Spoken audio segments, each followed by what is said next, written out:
And in today's stream, we're going to be exploring some interesting topics. I would just like to say welcome to the Imagination Station, your daily hotspot for a safe space, positive thinkers and people that want to be imaginative. I am your host, Mr. Super Genki, and I really do believe that people need allies. Now, why do I create this stream? What is this stream for? I want people to come in here. I want them to feel like they have an ally to positivity. I think that the journey is far too long and far too narrow to just come at it as a lone wolf. And yes, we do have lone wolves that become successful, but these are exceptions to the law. These are exceptions to the case. And one of the big things about transcending this question of I'm alone transcending this I'm lonely question is to realizing that you're not alone. And now that I've outlined some of the arguments and some of the stuff that I want to talk about to Beast, because I did listen to you guys, and I am inquiring about doing a podcast. Soon to talk a little bit more about these questions that I want to explore, the relationships between loneliness and social media use and cognitive dissonance, because I feel that social media feeds directly into cognitive dissonance. And what I mean by this is that we as humans are exposed to so much information that our minds are forced to choose a lot more than we would have before. And I think this is a double-edged sword in that it can be useful in some cases. However, in most cases, I don't believe that it's necessarily useful. I think that it's more of a clutter thing. It's like this concept of choice. You know, we hear often that if people are given a choice between two products, they're much more satisfied with the product they choose as opposed to when they didn't. However, if that number is magnified up to 10, 12 products, people are always going to have a lingering kind of thought that's not going to make them as happy as they could be with what they bought. Now, I think that choice and social media play together since there's just so much type of content to consume. And you could say, yes, there is a content to fit everyone's niche. However, it probably does influence this level of distance. There are things that we don't know, the things we know, and then the things we don't know. And all of these categories feed off of each other. That is what I'm trying to think about right now. I don't have any more line paper. I'm sure I do in the captain's log.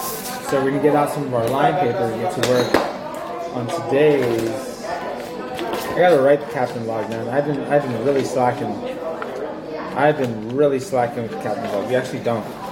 But I think that we should be seeking to write captain's log chapters tonight on stream. Just do the outline a little bit.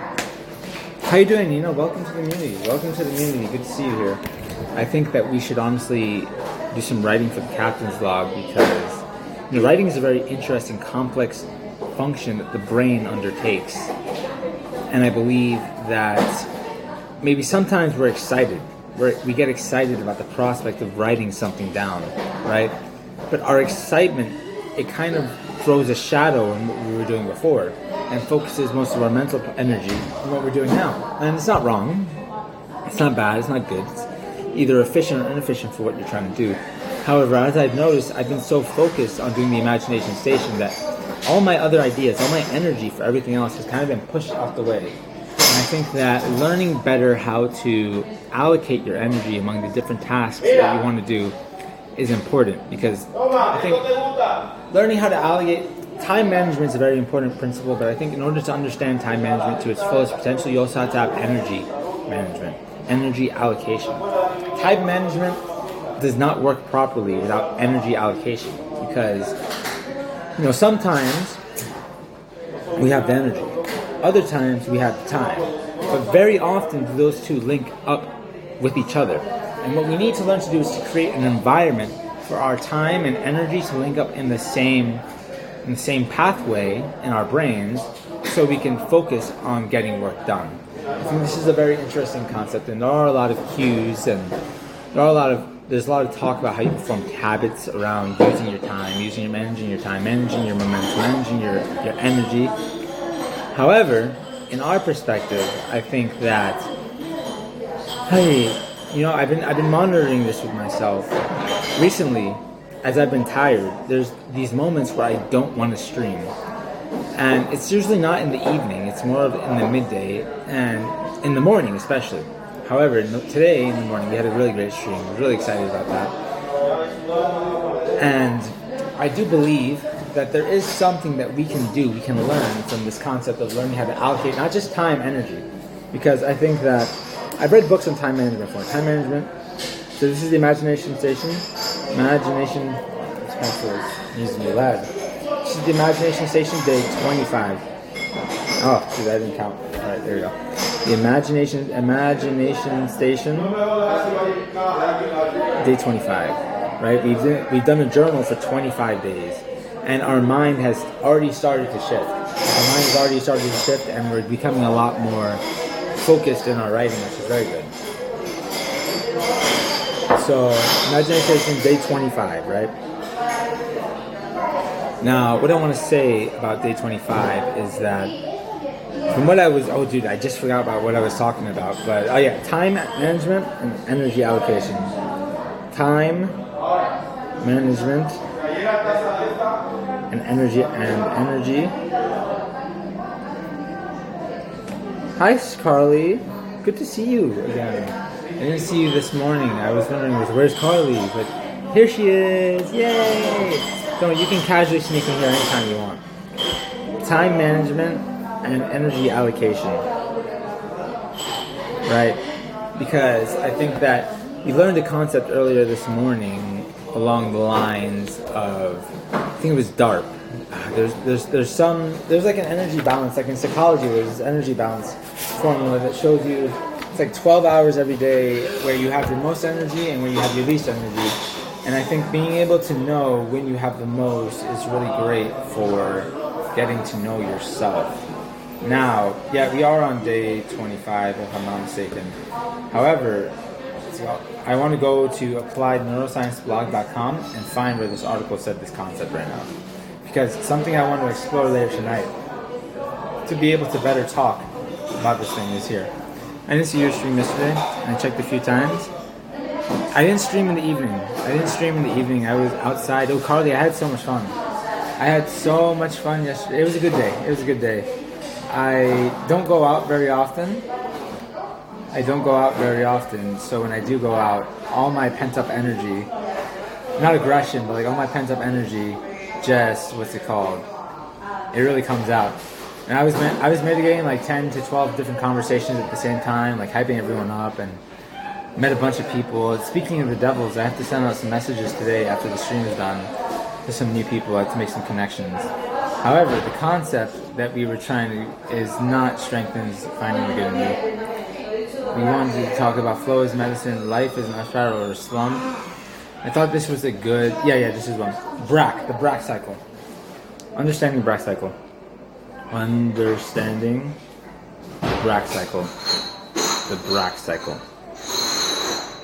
And I think something that's really interesting here is that people are going to make excuses and say, I have a job, and even if I understand my Brack cycle, like I might be able to actually put in the work to get to my goals. Whoa, that was a lot. But I think that the weekends are a great time to really put in that extra work so you can learn how to allocate your time more efficiently. I think understanding the Brack cycle is starting with the weekends and understanding how to have many increases. Like the law of, what was it? What did they say? The law of least elimination. There was like something that if you improve everything by 1% every day, and over time, you're going to have a massive increase. Something I learned about in Atomic Habits. But how was your day? How was your day yesterday? How was your time over there? How are your students?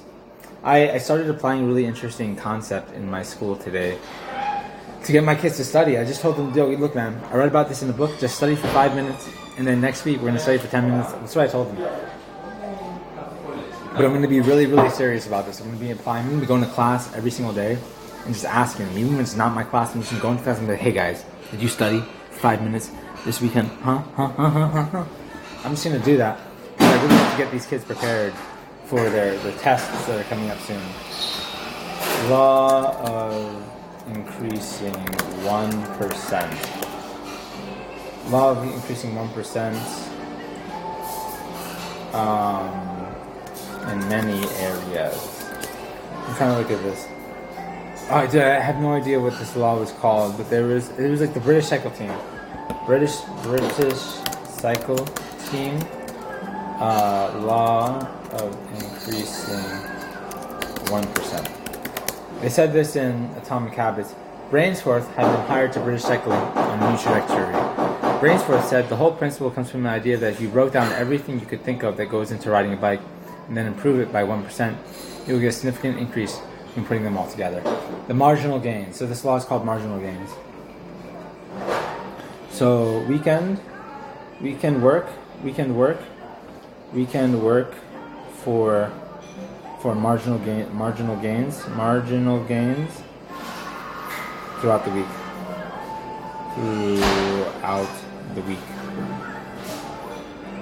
Brailsford, British cycling team. Brailsford, British cycling team. This is something I want to look into. We're thinking a lot about the captain's log. I've been neglecting writing anything in the captain's log because I've just been so interested in the imagination station nowadays. Yesterday was good because I lucid dreamed some questionable things and woke up late night thinking it was time for it. Really? You lucid dream? I'm so jealous. I've been trying to lucid dream all my life. Not all my life, since like my freshman year at college. And I've just never been able to do it, man. I think my visualization skills are just weak when it comes to this. But they're weak, but I'm not bad. I just need to get better. I need to practice more. I need to divert more energy towards it. I think that one of the big problems with me is that, like, I say I want to do these things because I've convinced. There's some like lingering thought. Yo, what's up, Sneaky Bad? Lucid dream is. I think it's only scary when you can't control it. And I've like convinced myself. And welcome to the stream, man. I've convinced myself that if like I lucid dream, I can like unlock like a bunch of stuff in my brain and like start. The thing that I've convinced myself with lucid dreaming is that if I can lucid dream, I can start like physically rewiring my habits and rewiring my thoughts in my brain. That's what I believe.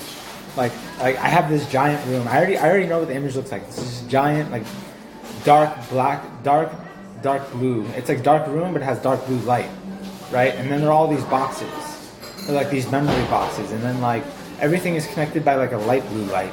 And then what happens is I basically go around as like an engineer, and I go back into past memories, and I deconstruct my thoughts, and then like I can rewire my current thinking, like my conscious thinking. It's really interesting, but I've never been able to do it.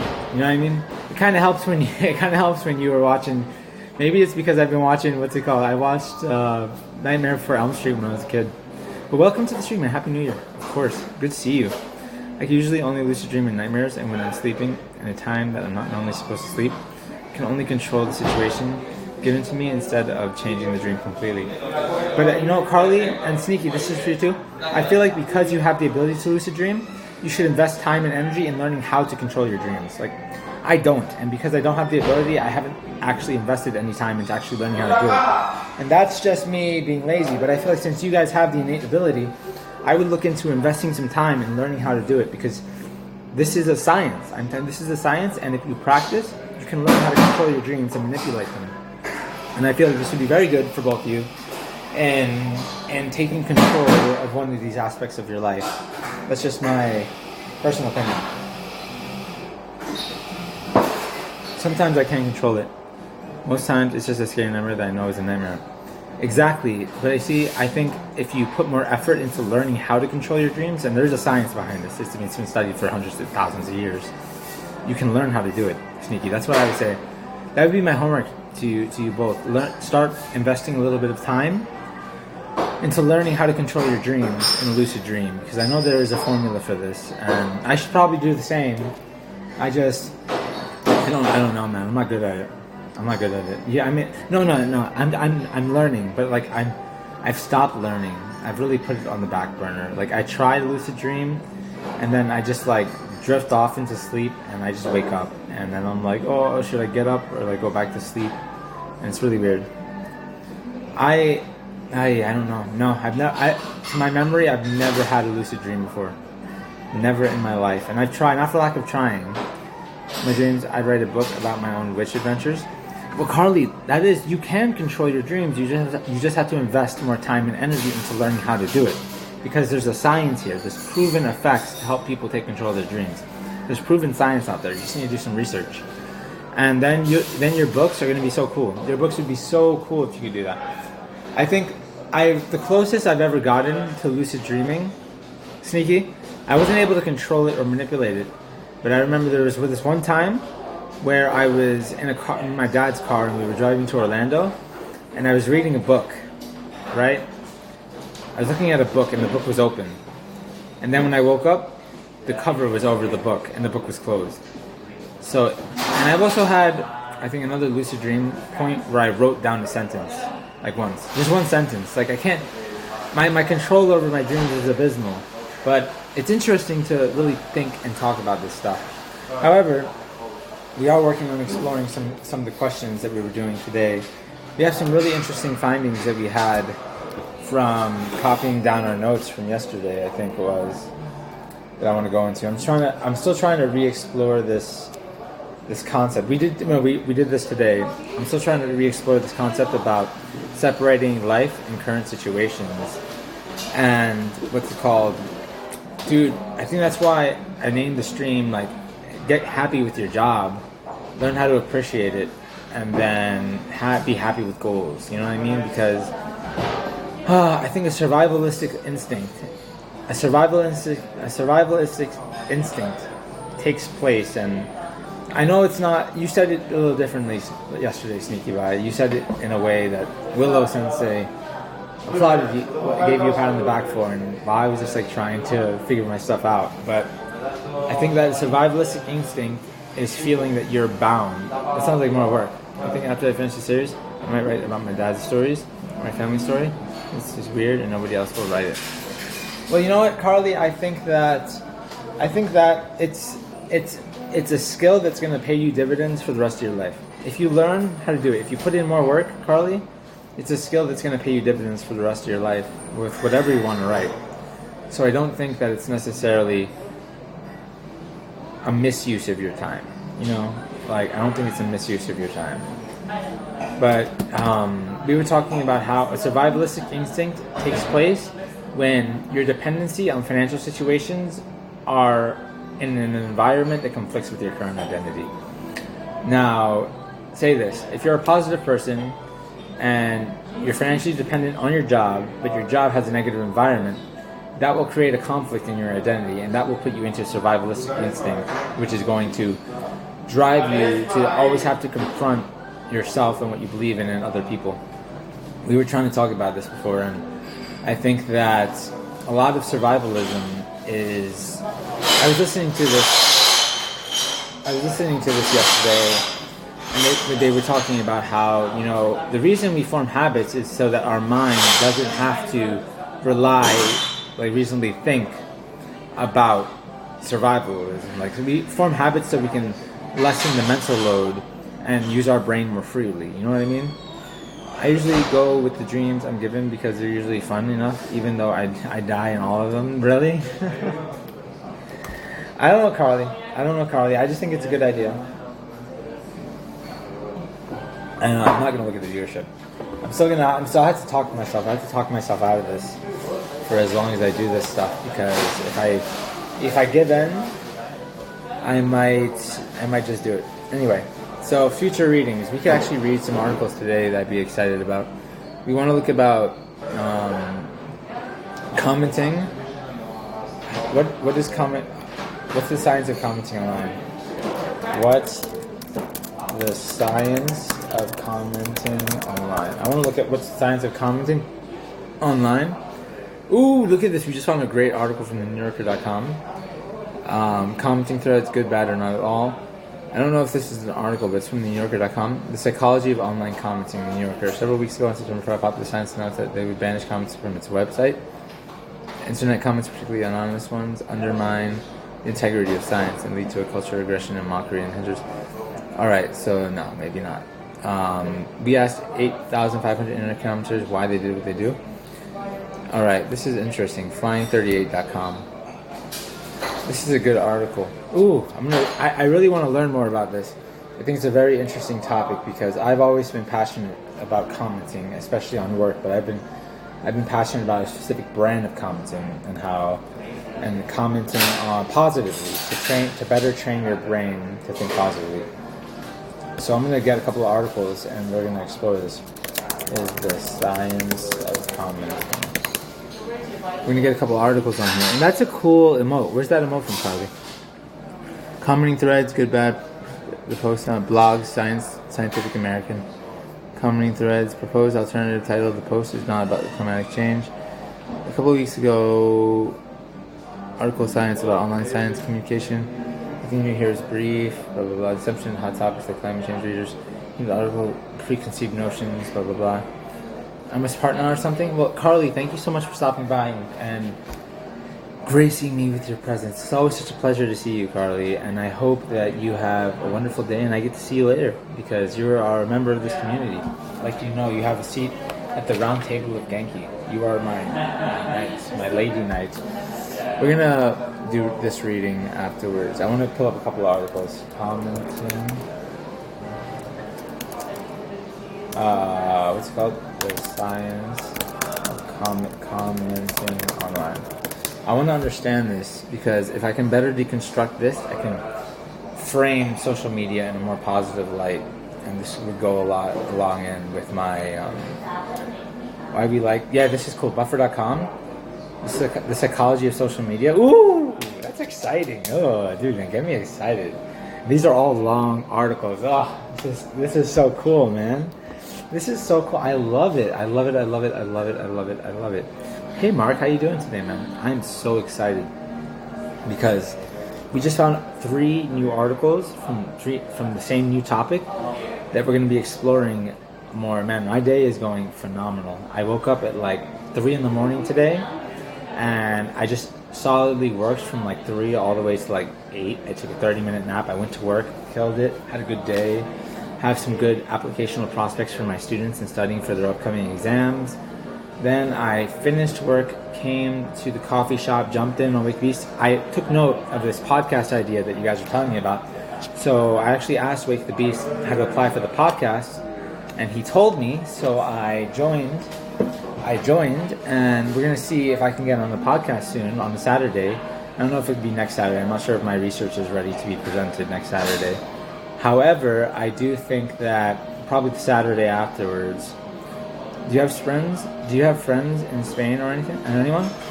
I have a couple of friends in Spain. I have some good friends in Spain. I don't have many, but I have some good friends and some great acquaintances. Like I think that's what it is. And what's it called? Yeah, I like this stuff. And in terms of around the world, I have about 20 friends around the world. I think like 10 of them are in America and then 10 of them are in Japan. And I think now I have more friends here from Spain, so I could probably put that number somewhere closer to around 25. I keep mental notes. It's arrested development because I'm not always constantly revising my friend list. Because you have your Facebook friend list, but you never look through your Facebook friend list, right? You never really look through your Facebook friend list, but like I have my real friend list and I keep it in my head. And honestly speaking, I forget. There are times when I remember, and I go on my like communication apps and I just send mass text messages to all my friends around the world. But it's not as much anymore because I've been really focused on over here in Spain and the work that I want to do. I'm really happy, man. I'm really happy. I wrote a Instagram thing today, an Instagram post talking about like how your first thought of the day determines your day because your first thought of the day will usually lead to your second thought, and your second thought will usually be action upon your first thought. So like if you wake up and the first thing you think about is I should get more sleep, then you're probably going to go back to sleep. But if you wake up and the first thing you think about is getting up, you'll probably get up, you know what I mean? Taking control of that stuff and being able to wake up today and get a lot of work done in the morning to prim my mind for positivity was absolutely phenomenal. Because what we did is something we didn't do yesterday because we didn't have an evening stream yesterday.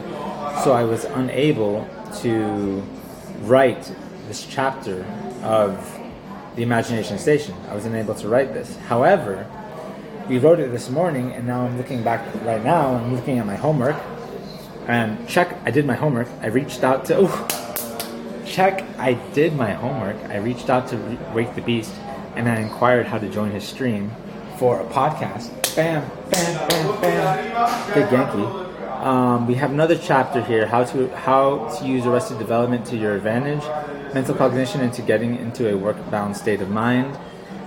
That's another chapter that we're going to be looking at writing. I think another chapter of the Captain's Log that I'm kind of molding in my mind right now is time management and energy allocation, understanding the Brack cycle. I've been really interested in neuroscience recently and like research and stuff, so I think that this is coming into my state of mind now. But it's really cool. I'm really excited for all of this. I think you have to get excited about the work that you're going to do, and you have to be passionate about the work you want to do if you want to get excited about it. I think this is a really important thing. Sir Willow, good to see you. Welcome to the stream today. We have a very interesting couple of thoughts we want to explore. We also have some advancements in yesterday's prior question of separating life from situations that I thought were really cool. And I reached out to another streamer today, someone I admire, and we might get on a podcast. We might do our first podcast next month, which I'm even more excited about, because I think that, who was it that I suggested? I think Axel was the one that suggested me to look into podcasts, but not yesterday. And I wrote it down in my homework in the Imagination Station, and without even reading my homework, I just did it right before I got on stream, which is great. Oh, it's so good.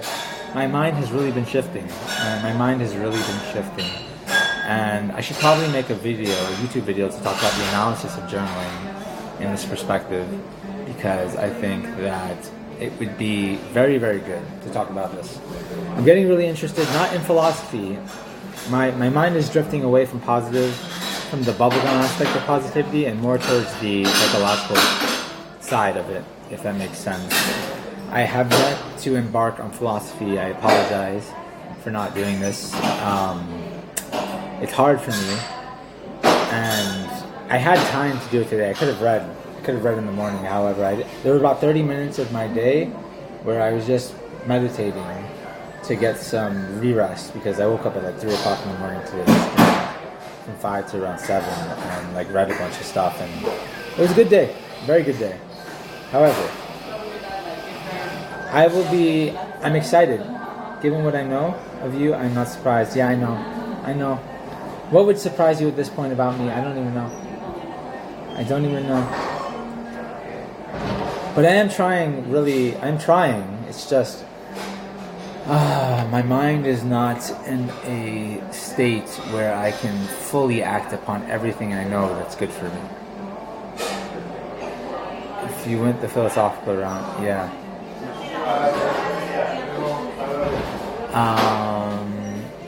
I don't know. But, I mean, I'm drifting. I think in order to get on the philosophical route, I first need to drift away from the previous notions, and I need to gravitate more towards reality and stuff. Now, having said that, Yuka, you want to podcast? Yes, I will be. I've already sent a message to a person I respect to be on a podcast that he recently started this month. So there's a high chance that I'll actually get a spot to be on this podcast, which is going to be really cool. And I'm going to present my research and findings on this concept that I've been working on bubblegum positivity. I'm going to present this concept of bubblegum positivity on the podcast, and I'm going to talk about how I think that people perceive positivity and the reasons that people tend to shy away from it. And I'm going to try to use habit forming and other research that I have been culminating in the Imagination Station to support to bend my arguments to the data. There you go. I'm very conscious of that. That thing that you said to me the other day. Bend my arguments to the data. You know what I mean? That's what I want to do. I don't want to bend my data to the arguments. It's really gonna require me to learn a lot more. But I mean, I think if I wake up in the morning, I have a much better chance at learning everything. What did I say this? Mental cognition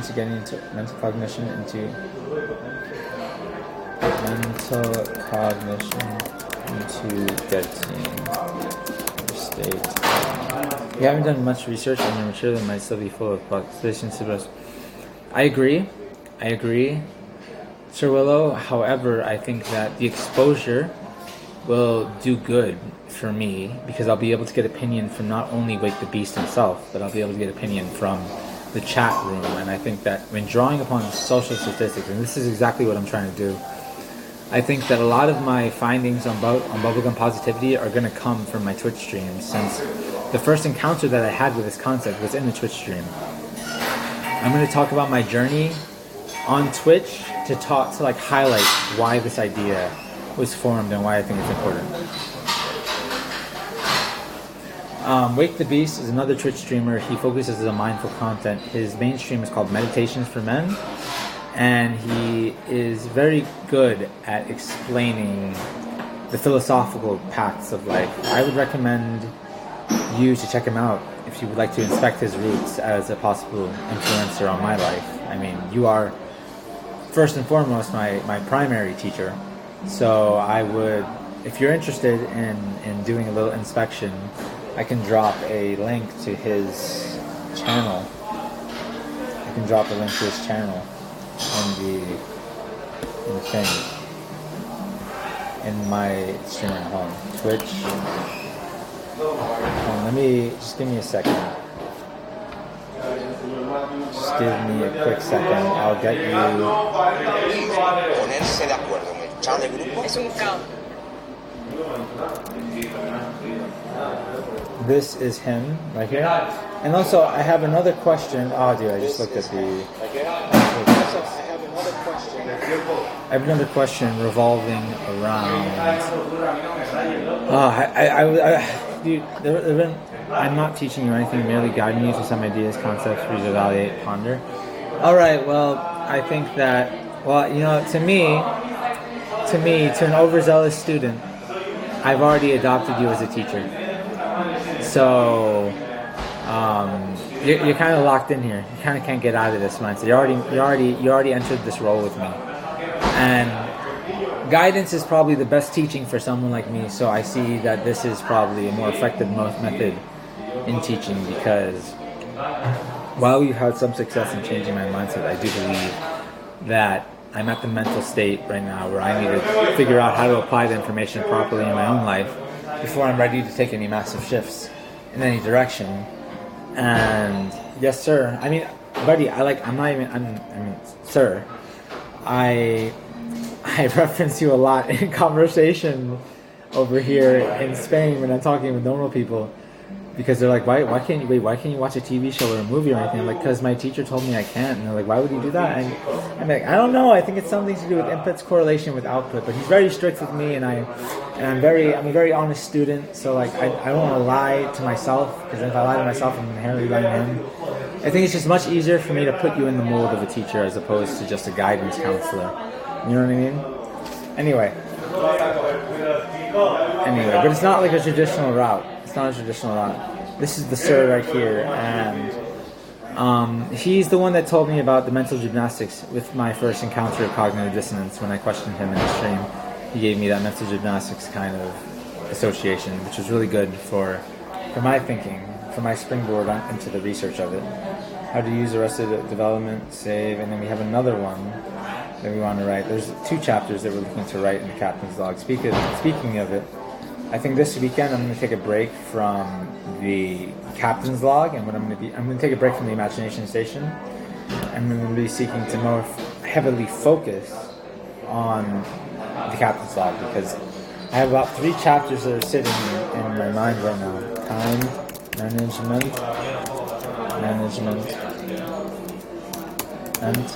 and energy allocation. Understanding the Brack cycle. We're going to be doing some research. Understanding the Brack cycle. We're going to be doing some research into the Brack cycle this weekend, which is, just to pull it up, I'll do a little reading right now. What is the Brack cycle? The Brack cycle is the basic rest activity cycle. It is a psychological arousal mechanism in humans proposed by Nathaniel Keatman, hypothesized to occur during both sleep and wakefulness. Empirically, it is an ultradian rhythm of approximately 90 minutes that is characterized by different levels of excitement and rest. The cycle is meditated by the human biological clock. So it's how our body perceives energy throughout the day. I'm going to be doing a little more research into the Brack cycle to talk about energy, to talk a little bit about energy allocation and time management, because I think that a lot of our focus is just on the concept of time management. However, I do believe that energy allocation is really important to understand along with time management. For even if you have the time, you may not have the energy, and if you have the energy, you may not have the time. The key is finding some time in your day where they both link up and using that properly to overwrite stuff in your system. And that's what that argument's going to be about. So sometimes you have the times, sometimes you have the time but not the energy. Other times you have the energy but not the time. The key is finding where they both meet and using that meeting point efficiently. You know what I mean? That's just a quick little idea that I was trying to get into right here. I'm going to start writing more scientific. The way that I'm writing is starting to change. And I was also contemplating starting a blog that's separate from Wattpad, starting like a scientific research blog. And I have to learn how to cite my material properly. So I think that it'd be another good way. If I start a scientific blog, I'll learn properly how to cite my material. I still have to start reading the MLA handbook to learn how to better form my ideas around writing. But yeah, we're having a good day. So far, we've been up since 3 a.m. in the morning. I'm not planning to go to sleep anytime soon. The most important thing today for me, what's on my agenda right now, is just getting to the gym. Getting to the gym is an utmost priority right now, today. And so tomorrow and the day after. However, while structuring my plays out, I've kind of been structuring this stuff out a little bit because it's interesting. So many concepts of human sociality that I'm trying to understand based on yesterday's interactions with people. I was able to interact with about 20 people in the span of like an hour and a half, and it was good time. But I'm wondering if my time is better spent honing in or seeking to have one-on-one interactions with individuals. I don't know. We'll see. I'm also trying to form other ideas about this. I need to train myself how to become a better listener. And I think the only way for me to train myself... Why are you up so early? I'll tell you right after I finish with this thought. I'm trying to learn how to listen better, and I think the only way to listen better is to have conversations with people and actually pay attention to what they're saying. So I've been thinking that I should increase the amount of social interactions that I have with people throughout the day and learn how to become more of an active listener as opposed to a passive listener that just wants to get to the punch of the argument. And Willow, I was very excited yesterday. I was up really early because of excitement. Now, when I was at the gym yesterday, I was listening to Atomic Habits by James Clear, and I stumbled upon a really interesting concept about habits and cues. Right, and one of the biggest things that I've been trying to change in myself, the only way to listen better is to quiet the inner voice. And I think that by quieting the inner voice, I want to practice listening to people better and to be able to understand people better. I think empathy is something that I want to form a little better in order to understand the people that I can't relate with. For there are lots of experiences that I just can't relate with, and I come at them with my Genki Full Metal Onslaught, and I tend to do more harm than good. We don't know. I mean, I'll send you a little. I have to send you an 1,000-word essay to talk to you why I want to watch the movie White Chicks. Sounds kind of funny, I know, but I'm gonna write you a 1,000-word essay to make a claim to watch the movie White Chicks. And I'll explain to you some of my thoughts of becoming a better listener and why I think it's justifiable. Draw the Hellfire. Thank you. Practice speaking slower. It will help listening and help you build confidence. Thank you for that recommendation. We have actually significantly slowed down our speech in the past week because on another stream and welcome to the stream, by the way, Draw, and Happy New Year. Another streamer came into my stream, and by the name of She Snaps, and she told me after 4 years she started keeping a sticky note in front of her stream panel saying slow down. And when I heard this, I was like, that's a lesson that took her 4 years to learn. I would be really ignorant if I didn't pick up on it and start applying it myself. So now in my evening streams, I have this picture right in front of my camera that says slow down. And we've been looking at reading slower, talking slower, thinking slower, and acting slower, because it's a symbiosis. It's everything combined together. That's what I believe really creates this atmosphere of change. And it's not easy, because my whole life I've been in such a rush. However, people like you help me get there. Believe me. Believe me, believe me, believe me. I'm really interested in becoming better, so I take recommendations very seriously. So I would thank you for this. How are you doing today, sir? Welcome to the Imagination Station, a positivity and imagination safe space for the people of Twitch. So, Willow, to go back to what I was saying, what was I saying on the hours before? I was cycling my thoughts after, what's it called? Becoming a better listener, and writing the essay about why I want to watch the movie White Chicks. I think is going to be really interesting as well. But yeah, that's just what it is. I've become a lot more interested in face-to-face social interactions as well. I don't think that it has been a problem for me in my life, because I'm a social butterfly when I choose to be. I'm like an extroverted introvert in some sense. But I want to start getting more field experience and applying these techniques in real life, which is probably not require me to talk to more people. But yeah, I also don't want to talk to the wrong people. I want to talk to the right people. So yeah, that's what I'm currently working on today. We don't have much to write about in the Imagination Station. I think we had a couple of thoughts that we were talking about before. A couple of thoughts, nothing too serious. Oh, something that we want to do that I thought it was a really cool idea is we want to start learning how to translate our research proposals into Spanish. I think this would do really great for my Spanish ability. We said understanding human relation by thinking the stats, the crowds. Wait, what? What is it right here? Interaction by taking the states. How do you separate past, present, and future? Thought of the day. We have our thought of the day as well as other things. However, there's just so much stuff to address right now. I'm a little lost in the process of what I want to address first. I think that right now, what I'm going to do is I'm going to go to the bathroom. So I'll be right back, gents and gentlewomen. And then after I come back, we'll probably start reading into the effects of commenting and the social psychology behind commenting online, because I think this is a really profound subject for my thesis, this idea of bubblegum positivity. Talking about commenting and talking about how to innovate ways to use social media to avoid loneliness.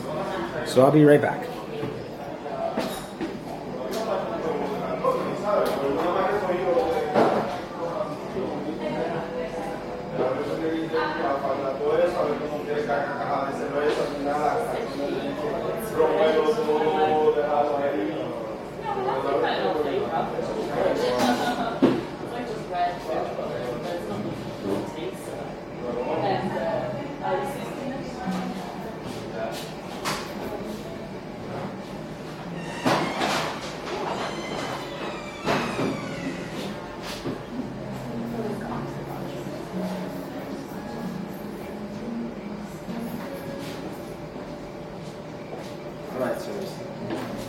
I return.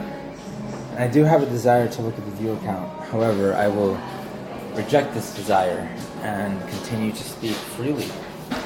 To not be controlled, it's a rather liberating thought to not be controlled by the viewership. However, it must be constantly reminded. And I've been doing good. I've been doing good at reminding myself not to do this. It doesn't mean that I don't think it. It just means that I'm a lot more resilient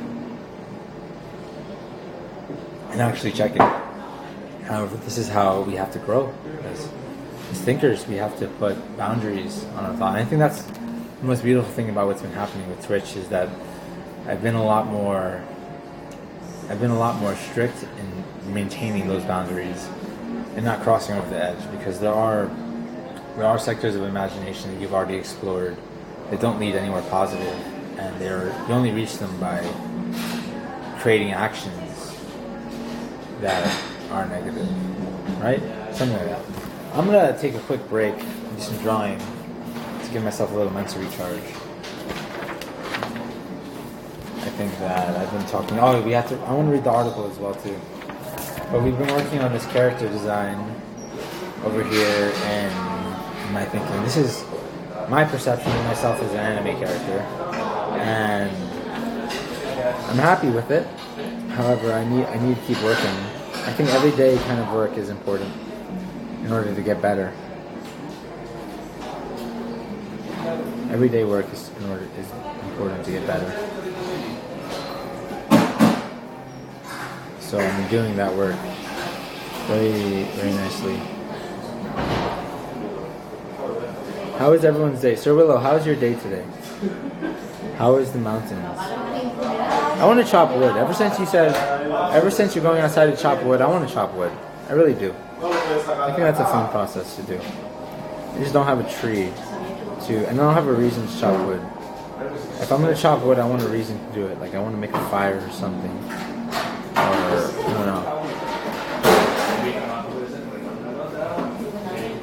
Some kind of thing like that.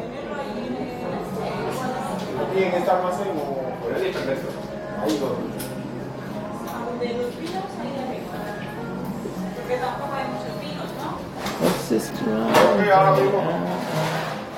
And the sky comes slowly down.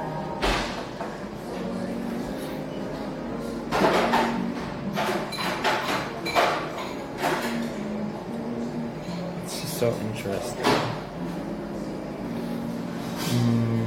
This is an interesting way to draw the head. A little closer to the look, which I was designing first. I think that something that I'm learning as more I draw this is that the chin to the sides, the side of the faces have to be equal, and not in where they go, but in exactly where they curvature. The curvature melts into this idea of like where these types of lines go. That's what's most important with where I'm going right now with my drawing. However, yeah, from a consistency sake, there is a way to consistently draw like this. However, I'm still exploring. Now that I've gotten the general gist of what the head is supposed to look like, I'm just exploring different ways to draw this. I don't know. It's interesting. Blah blah blah. How do I draw like this? I think it's just a long version of this.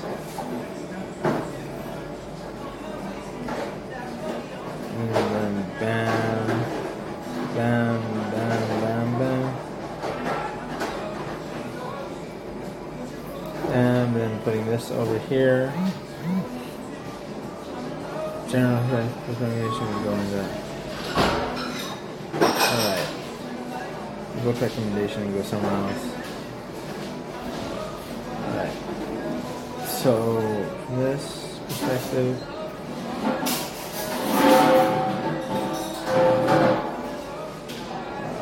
here,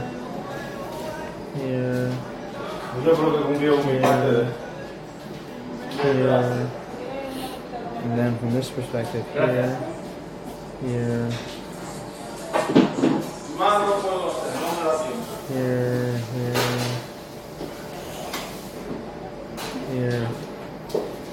here. Yeah, I figured out how to do this one too. I think it has a lot to do with the way that the chins curve in, of course. And then I also think there's the size of the head. It also matters a lot.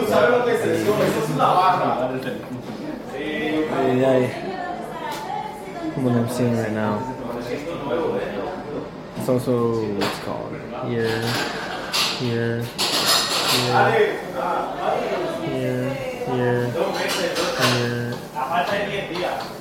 Yeah, then something's wrong here in this perspective. it's a little too... I don't know. Not right now. I'm more interested in reading this article. I'm thinking about reading the article, so I'm very interested in it. So we're going to be reading an article talking about one of three. We pulled up three articles really quick. And the first one we're going to be reading about is going to be talking about... Let me just pull it up real quick. My tablet only has 22% battery, so we might only get through one of these things. But I think it's going to be really interesting. And if you want to see, I'm going to be speaking a lot slower than usual. So the first article I'm going to read is called "We Asked 8,500 Internet Commenters Why They Do What They Do" by Christine Ashburn, filed under the Internet, published November 28, 2016. It's a rather older article, but I still think it's relevant today. My fascination with Internet comments began as exasperation. I just written a short article that began with a quote from the movie Blazing Saddles. Blazing Saddles. Badges, we don't need no stinking badges. After the story published, I quickly heard from readers explaining that actually the quote was originally from an earlier movie, The Treasure of the Sierra Madre. The thing was, I included that information in the article. This was no isolated case. I soon published another story that mentioned by name a program called Parkrun, and yet I got about half a dozen emails from people helpfully informing me of this cool thing called Parkrun. These episodes represented only a single type of comment, but they got me wondering about commenting more broadly. Only a small subset of readers ever comment. What compels them to take that weight? What compels them to take the time to weigh in, to learn more about the reasons that people comment? I collected the data from two sources, an analysis of the comments here at 538, and a survey of more than 8,500 people. What I learned shifted my views about commenters and gave me some interesting insights into the hive mind. Ooh, this is exciting. Yeah, this is exciting. I want to... So, hive mind. Herd animals, but we have a hive mindset, right? So, why comment? The first thing I wanted to know was, why comment? What exactly are commenters seeking? A survey like ours isn't perfect since it's inevitably biased towards the subset of people most inclined to answer an internet survey, and of course, self-reported results are notoriously unreliable. But it does provide a peek into people's motivation. Our survey takers gave a wide range of answers, and my colleague Leah Librisco randomly sampled 500 of them and sorted them into categories describing their motivations. So, who took our commenting survey?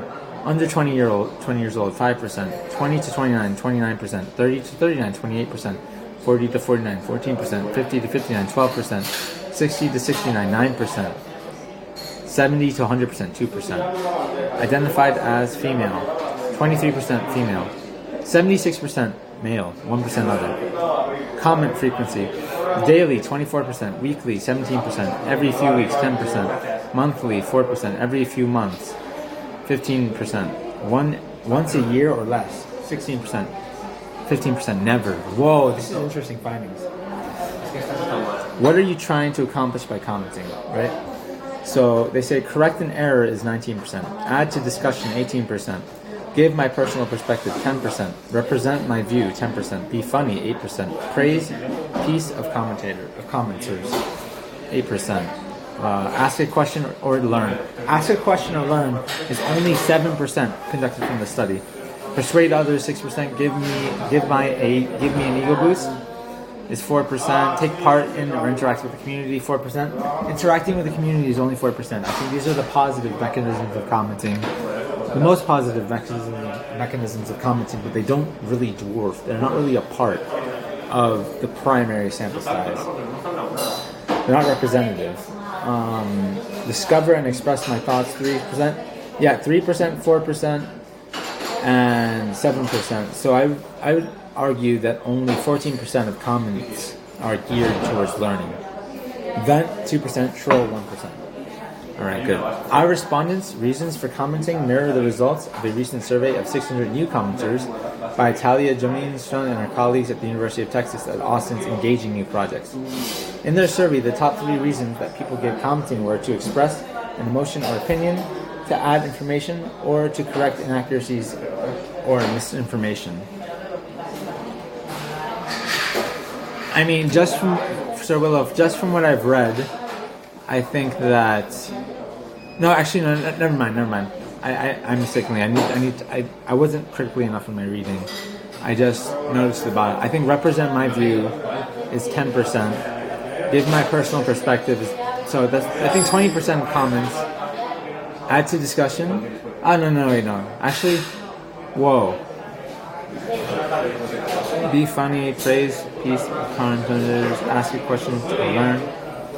Ooh, but I don't know. I need to develop my mindset a little more about this. But I think that based on what this survey is saying, from a broad stroke, I could say that individualism. I'm talking about individually. I'm not talking about like correcting the reader or doing it, or being funny or praising a piece of praise. I'm talking about individually. How can a comment be useful to the person that's interacting with the piece? So I think we can categorize add to discussion 18%, give my personal perspective 10%, 28%, represent my view 38%, and then we have 14%. So 38% plus 14% is 52. So I think 52% of commentators are 52% of comments are positive as opposed to neutral or negative, you know? But it's interesting because I don't understand why these sample sizes showed that venting and trolling was so low. When trolling, I mean, these are a little older than usual. Trolling and venting are a lot more concurrent with current data and how people comment. But let's continue reading. So I'm gonna write this down. So 52. What comments do I perceive as positive? Let's see. Add to discussion. No, I didn't dismiss them as worthless. I'm just dismissing them to either being ambivalent comments or negative comments, right? Because I mean, we have categories that says give me an ego boost, take part or interact with. We have discover and we have vent, troll. Everything that I disincluded in my first look is trolling, venting, giving myself an ego boost, persuading others. Although persuading others could be really good too. Maybe hold on. Maybe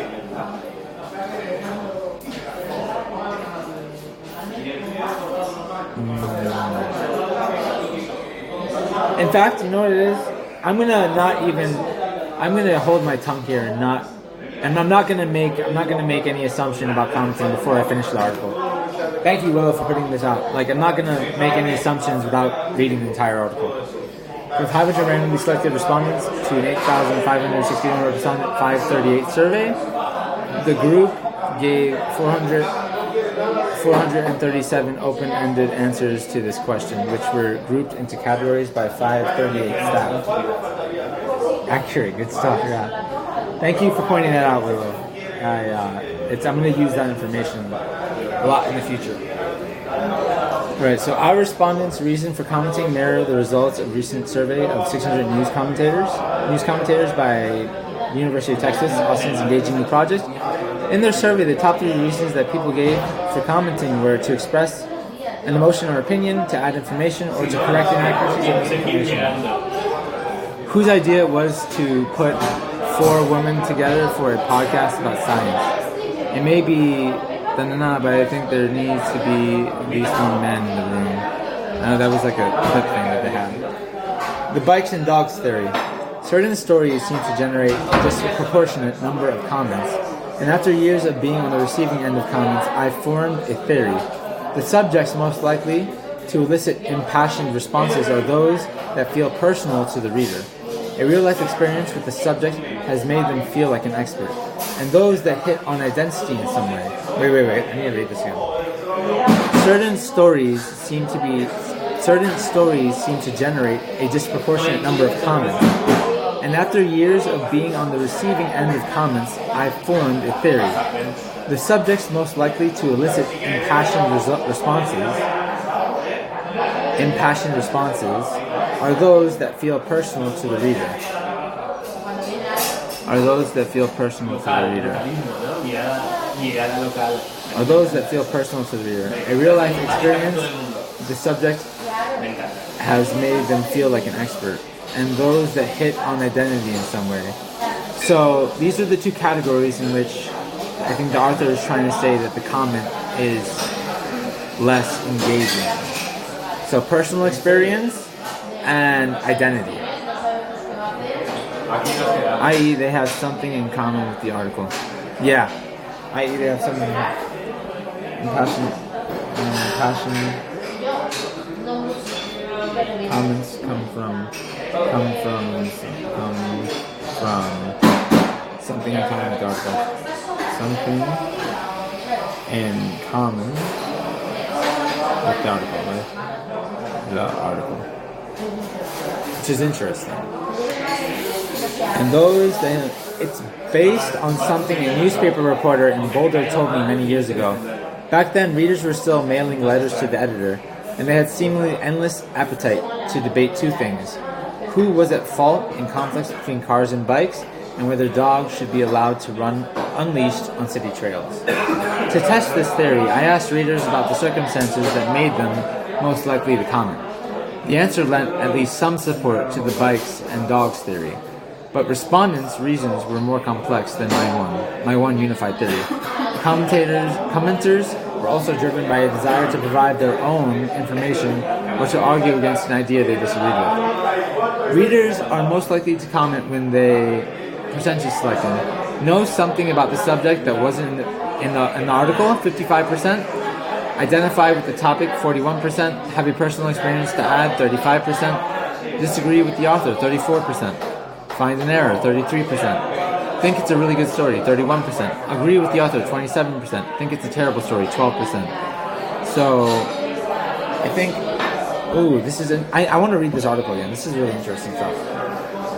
Based on a response of 8,561 respondents, 538 survey, respondents could pick multiple items.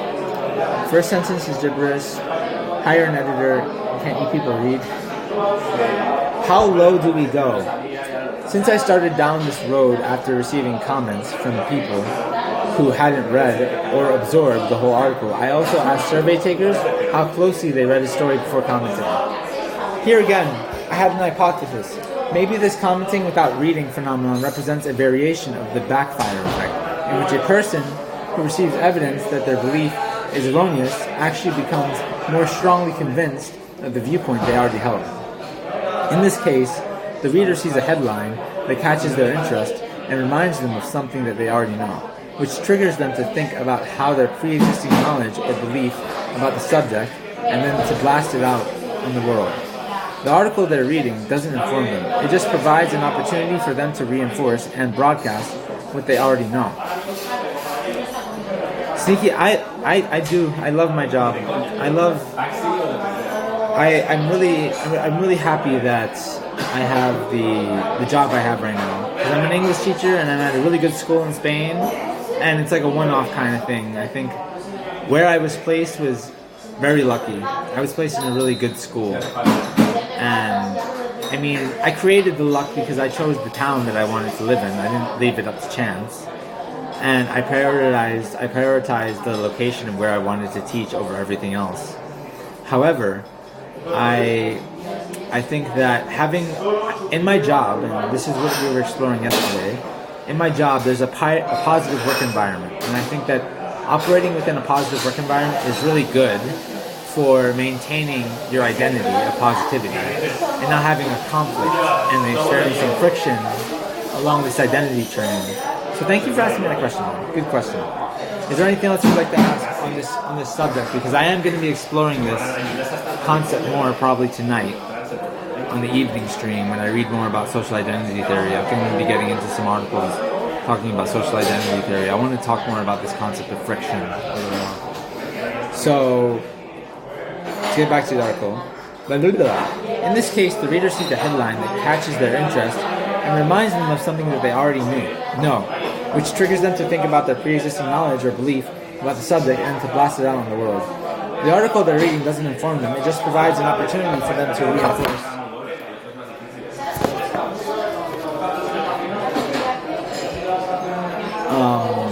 What's it called? So your identity is a teacher. Is my identity? No, I think teaching is the medium, is the vehicle I use to support. Teaching is the vehicle I use to support myself working abroad. I think the job is just a vehicle. You know what I mean? And I think that I've had good experiences with this vehicle before, so I haven't really sought to change it. And yeah, would I see it as my identity? I don't know. I'd have to think about that. Would I see it as my identity? Because I know, like, I'm quick to say that I'm a teacher, but I think teaching is a much more broad term than just being a school teacher or like working in the education system. I think teaching is a much more broader thing. Identities are a collection of things. Yeah, that's why I'm trying to think about this right now. I'm not really sure if I would identify with teaching, but I'll think about it. Do identify.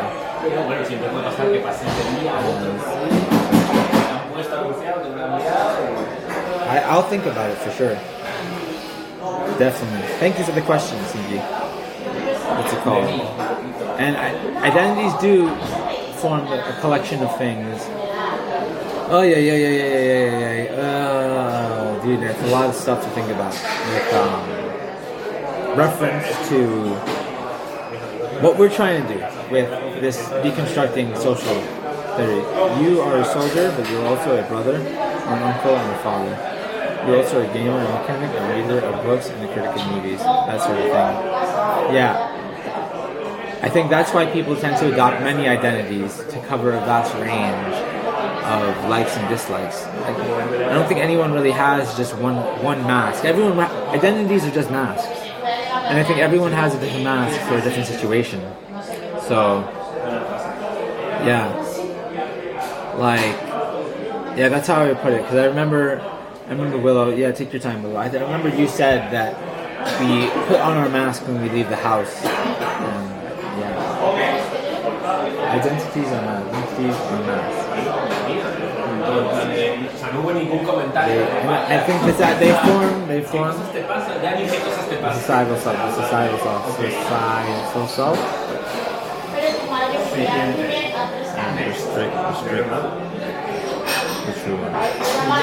This actually makes sense from an article I was reading yesterday, because I think what identity does is it kind of molds our true self, the person we believe ourselves to be, into something that society is acceptable. It's really interesting. Molding. I'm gonna write that down. Our true self into something that is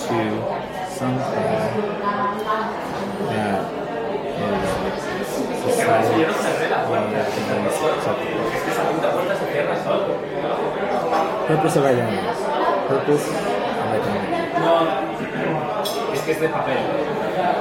I'm going to explore this a little more in my thoughts. Later. I want to read this article still. The article they're reading doesn't inform them, it just provides them an opportunity for them to reinforce and broadcast what they already know.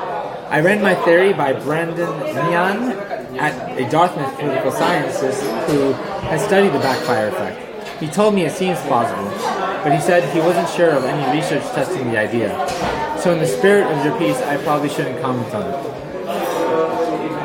When asked if they generally read the whole article before commenting, a few respondents to our survey said they only skimmed or didn't read past the headline, but the vast majority of them reported that they read the story in its entirety. That sounds encouraging, but I'm reluctant to take these answers at face value after talking to David Dunn, who's a psychologist at the University of Michigan, and one of the researchers known for identifying the Dunning-Kruger effect, a cognitive bias that, as the paper introducing the effect puts it, causes people to fail to recognize their own incompetence. People are notoriously bad at comprehending what they've actually comprehended from text. He said, the correlation between what people think they've read and what they've actually read is quite small.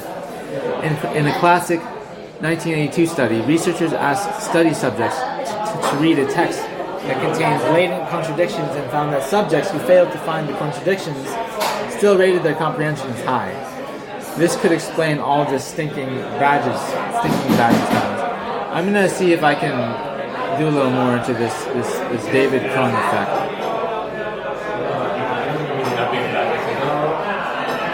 I'm going to look into this David Crumb effect. They only have the abstract here, but we'll read the abstracts later. As a building researchers, I don't like these things. Alright, so who's in the club? I've begun to think that many comment sections, including ours, are like a book club where members routinely fail to finish the book. The reading material is merely a starting point. The real purpose is to gather together to discuss interesting ideas. So who are the most frequent attendees of the 538 discussion club? Alright, so 538's 10 most prolific commenters. Warren Drew, 552 comments. So basically it goes into a list of people and how much those people have commented. Norman Stankin is 538's second most prolific commentator, a retired computer programmer in New York. Stankin leans liberal and calls himself a politics junkie. He said he mostly comments to share his perspective on issues, but he's also seeking a dialogue with people who have different viewpoints so he can swap ideas with them. He points to Dan Foucheur, number 13 on the 538 Top 50 list, as someone whose political views are on the opposite side of his. We share common values in some areas, and I find it valuable to exchange views with such people because we can address each other in common language. Most of the people he encounters in his community, including the gang he gets together with every morning for coffee and donuts, have views similar to his own. Warren Drew, a software engineer from Massachusetts, has posted 552 comments. He's number 1 on the list. More than 1.5 times as many as Shankton. He comments elsewhere too. Blah blah blah. Generational theory, caveman form, Amazon, our blogging engine site. He's mostly interested in political discussions, and he largely comments in order to take part in political arguments with others on the right of the center. I asked what he gets out of commenting. It helps me clarify my own thinking, he said. I'm always trying to test my ideas. He prefers to lose an argument and learn something than win an argument and finish with the same ideas he had when he started. Dew is not a troll, but his comments can be pointed. On a story of mine about hormones and athletic performance, he commented, sounds like Christy is just looking for an excuse about how she never could have gone to the top to justify her not trying. On the phone, though, he was very pleasant and measured, and I asked if he spoke differently online than in person. I can have a conversation and argument with people I disagree with on 538 and be totally blunt because I don't know these people in real life, he said. In a social or work situation, I have become more careful. Online, he's brutally honest. I think this is interesting. It's online perception. So, online perception, something I want to do some research in. Online perception versus in-person perception. Lack of body language. How does lack of body language affect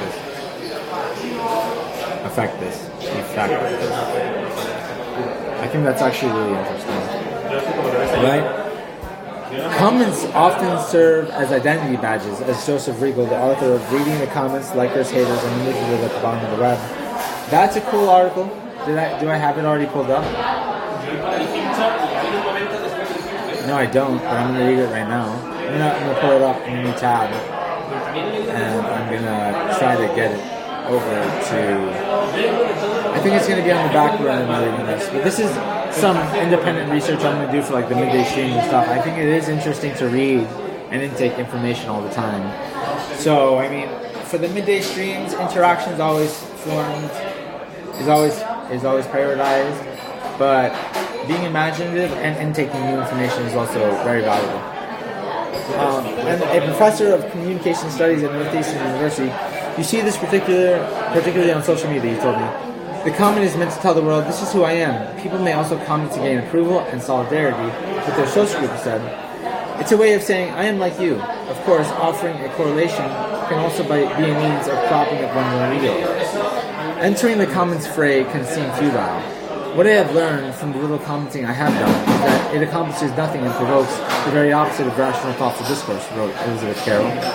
After reading all the survey data and talking to some commenters by the phone, my views of comments and commentators have come full circle. Setting aside the trolls who should, as a rule, be ignored or blocked, I can't help thinking that on a certain level, commenters want the same thing I do, to have our ideas heard and carefully considered. We all want to have a say if only we could find a way to stop shouting. Additional reporting by Adriana and Nathan. This is a good article. I'm going to read this again. This was a good article. And this is probably a good website as well, too. This is probably a good website. I'm going to save it for later. And my positive content for 2020. Yo, how you doing, Camden? Good to see you here today, man. Happy New Year. I don't know if I've seen you in the New Year so far, but Happy New Year, man. We're chilling out, reading some good positive articles, trying to formulate some thoughts for a possible podcast session that we're going to be doing on a Saturday. I don't know if it'll be next or the one after that, but really exciting, man. How's your New Year going? We're reading some articles talking about internet comments and why they do what they do. Like why people comment. I'm really interested. Yeah, I might be working with another Twitch streamer soon. I don't know. I sent him a DM on Discord. However, I don't know if I've received a reply yet. No, because he's still streaming. But we'll see. We'll get around to it. I'll inform you guys definitely for sure what happens.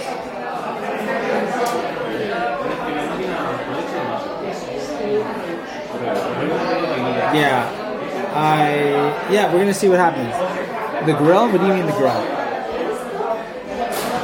We've been streaming a lot, man. I can tell you this. I love it. I love streaming. I love bringing content and positive value to people. Not only to people, to myself as well too. And I've been working on forming this theory of bubblegum positivity. No, it's a guy streamer.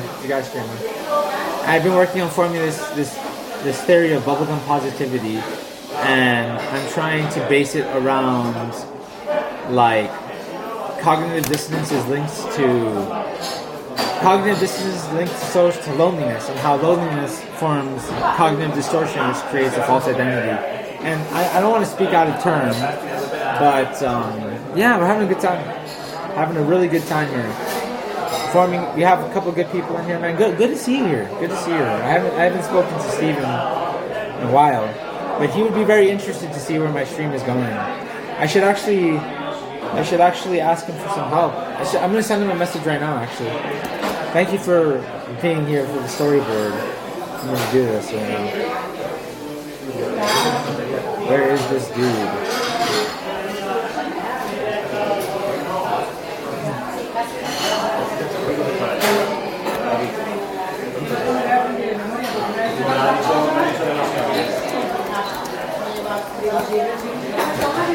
Yeah, thank you, Camden, for being here to remind me of this. Yeah, so we're at the Imagination Station, and let's just say what this is because you got back. Imagination Station is basically just a positive space for people that want to learn, be imaginative, and be excited for the new year and directionally where we're headed. We just finished reading the first article on our diet list today. It's already, what time is it? It's about 4:05. I think we've been streaming for how long? Can't really tell, but we've probably been streaming for somewhere around a little over an hour. So I think we can get into the next article, which is called Commenting Threads, Good, Bad, or Not at All, by Bora Živik on January 18, 2000. These are really old articles. I want to be looking for some new perspectives on commenting, but we'll go into this later. So the proposed alternative title, this post is not about climate change. Alright. I don't know if I want to... I'll put that on the back burner, and I'll read The Psychology of Social Media first. I'm going to read The Psychology of Social Media first. And then... Oh, no. Yeah, Psychology of Social Media. Oh, dude. And then I'll reading the comments, which was something that was put into the last article.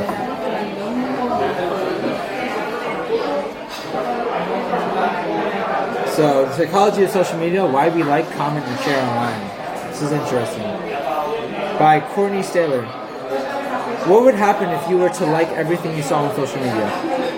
The developer Remit Chow found out when he built a script that liked every photo that passed through his Instagram feed. He grew his followed by about 30 a day. He got invited to more parties. He got stopped in the street by people who recognized him from Instagram. He got message after message from feeds encouraging him to post more. He said it was almost like they were frustrated, like they were longing for someone to like in return. The likes, comments, and posts we share on social media can often seem inconsequential, but they matter. They tap into some of the most... Back with the homemade smoothies. Ooh, that sounds good, man. I have to go to the gym. Though, so I can't really eat anything much until I get back. But yeah, we started a new article. Last one was really good. The conclusion of the article was really nice. So now we're going into this new one. What kind of smoothies are they, Willow? What flavor? So he got message after message. Right. The likes, comments, and posts we share on social media can often seem inconsequential, but they matter. They tap into some of the very elements that make us human, our addictions, desires, anxieties, and joys. What if we could understand the psychology of social media and use that knowledge to bring customers closer, give them more of what they want, and create better relationships? I had the supreme privilege of talking about just the topic at MozCon, a super fun and crazy informative marketing conference put on by our friends at Moz. I'm excited to share the highlights with you. The psychology of social media. Why we like, comment, and share online. Alright, social media dopamine. There's a series of... How does this work? It is... My own mom and last night, strawberries, blackberries, pear. Ooh, that sounds very nice. I'm not into this. So I think that this is a bunch of resources. Pull up social media addictions, how does this quite real? Thanks to chicken, pulls up brain, dopamine, oxytocin. Alright, so there's a lot of research to go on here, but it's not like a structured article. I think that there's a 12-minute video. The conclusion of the first article, categorized by the writer, was that I can't help thinking that on a certain level, commenters want the same thing I do, to have our ideas heard and carefully considered. We all want to have a say, if only we could find a way to stop shouting. I think comments are mainly reaffirmations of wanting to have our voices heard. And thank you for joining the community stream, guy. That's a very interesting name. But I hope you're a positive guy. I hope you're interested in becoming more positive, sir. And I think that it's going to be so interesting. Yeah, the vocalizing of their own opinion. And I want to see, what I'm interested in figuring out is I want to find a way to shape positive, commenting in like a positive light. Like I want to, I've tried to do this rudimentary with my book on the captain's log, and I had some success. However, not many of the people. I remember. We don't have to. Wait. Actually, I'm trying to dismiss it, and I don't want to do that. And opinions are like a-holes. Everyone has one, but they shouldn't be shown in public. Yes. I understand where you're coming from, Sir Willow. However, I do think that commenting with intention can be beneficial to both the reader and the writer. So I'm trying to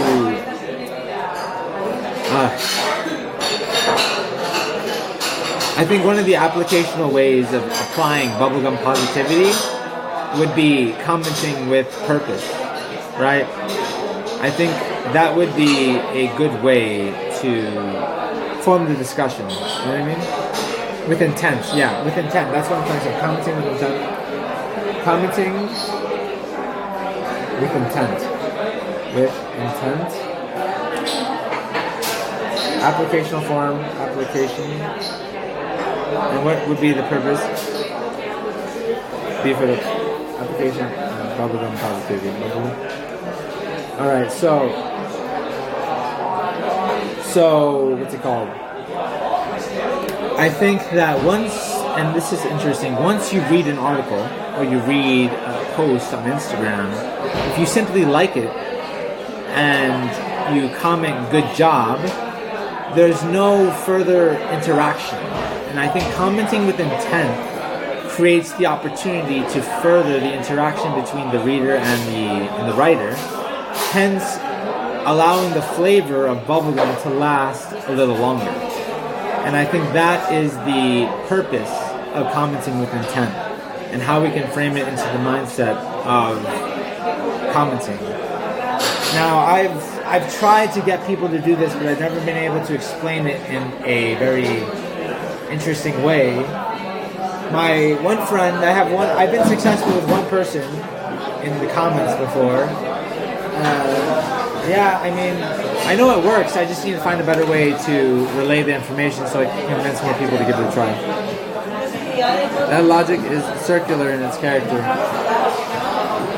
I suppose, but I think a lot of positivity is just trying to create chances.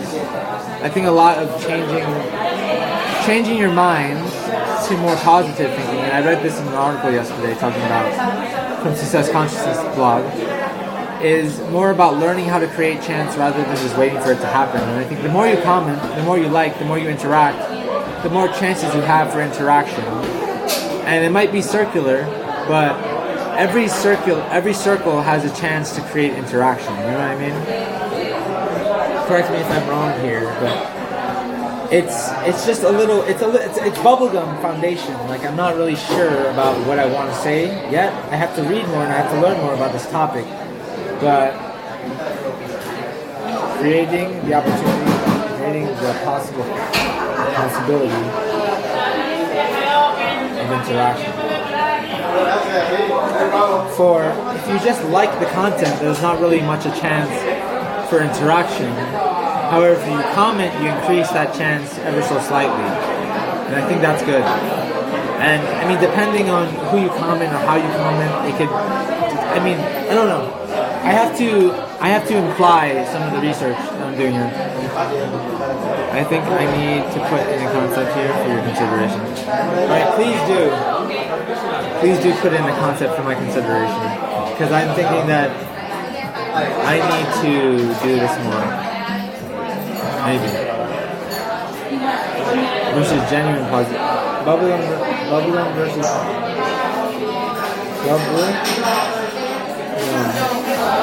positivity versus genuine positivity. Okay, so when you said that, I think bubblegum positivity is what you use to form the habits of being positive, to become genuinely positive over time. So I think that's what I'm trying to get at. To form the habits and thinking to become genuinely positive. And using little things like this to create chances to see more value in positive thinking.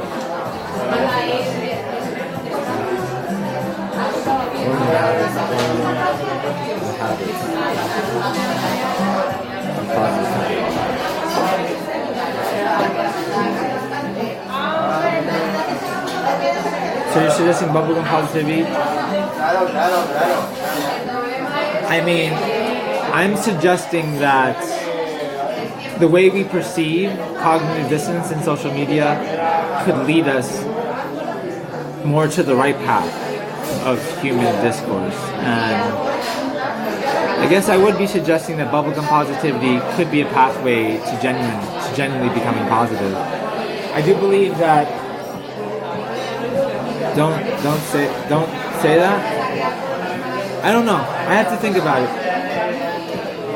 Because I mean, bubblegum positivity is just taking the perception and trying to deconstruct it and create different kinds of ideas that would support my argument. I don't know, I have a lot more research to do.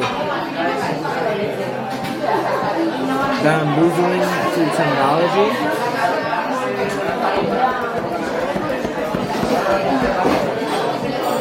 I would have to think about it more. I'd have to think about it more. Maybe bubblegum positivity in this case is retraining your subconscious mind.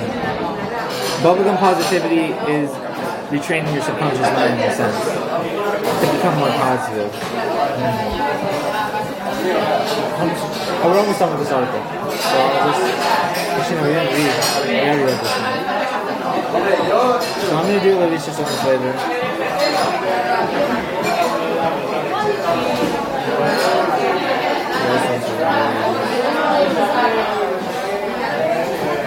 I asked you to consider a concept in your. I asked you to consider a concept and you. I can't read with this full. Show me how many viewers I have. I can't read what the full comment is. No, I can't. Dude, I asked you to consider a concept and you to listen to this argument. All right, I need to say here. So,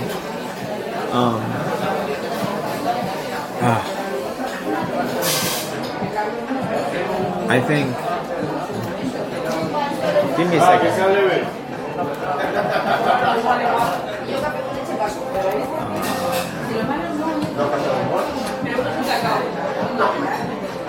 How can bubblegum positivity address dissonance?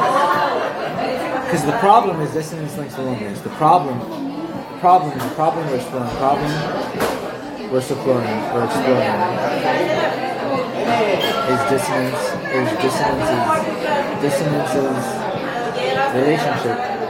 relationship to loneliness. And the possible solution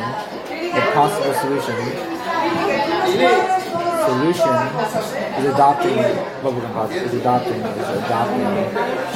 bubblegum positivity.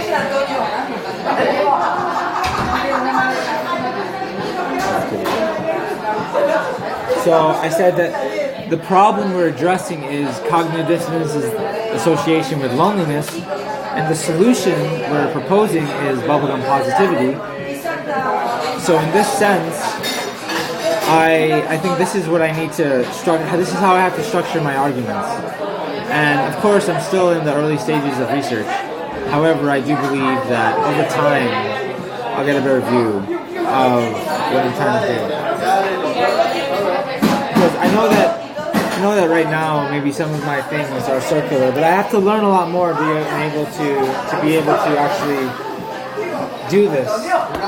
And I mean, we have time. Now that we're gonna start waking up earlier, I think we have a lot more time to put into this, and we'll be able to increase our research. But I'll think about this a little more. First, what I have to do is I have to establish why social media. First, I have to establish why social media creates dissonance, and then I have to establish why dissonance leads people to be depressed. And then I have to establish why being depressed leads people to feeling lonely. And then, Dre, where are you? I'm at a coffee shop over here in Spain because there's free Wi-Fi and I like coffee. I drink 1 cup a day. Well, I buy 1 cup a day.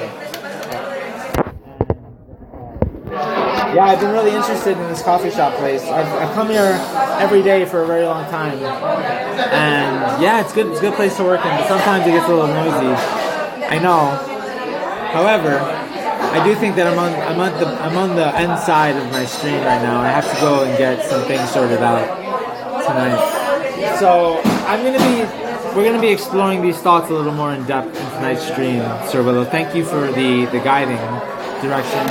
So everyone who stuck by me with this, sneaky by, great discussions today. Camden, thank you so much for joining the stream today. Jon Snow, as always, and Carly, y'all know it. We're going to be growing. We're going to be investing ourselves more in the community, and I'm very excited for next month. Next month should be a very, very prosperous month. I think not only in thought, but in the growth of the community. And I'm looking forward to doing it with you guys. So I will see you all in the next stream. I've been streaming for more like maybe an hour and 20 minutes. Dre, SMD. Dre, what does SMD mean? What's up, Willow? What's up? What am I waiting for? What is SMD? Cameron.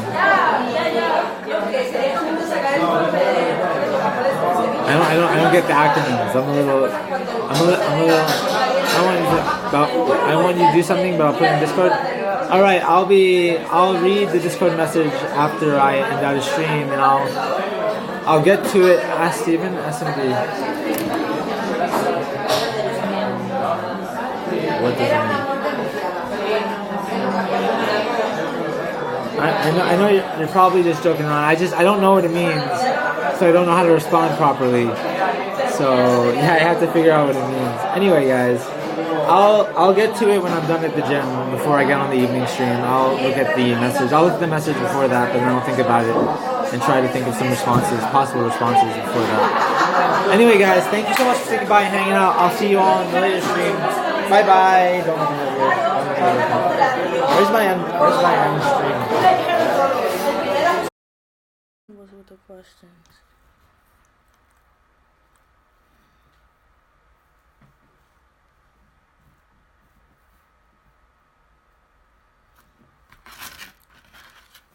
What are you gonna do?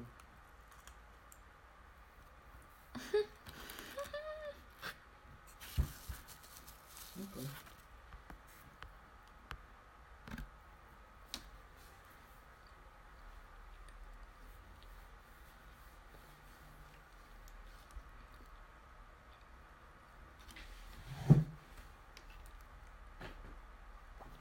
What kind of pizza you had?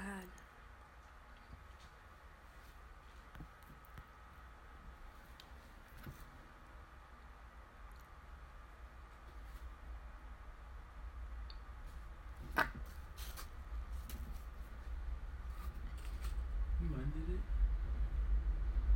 I don't see it anymore. I think it ended.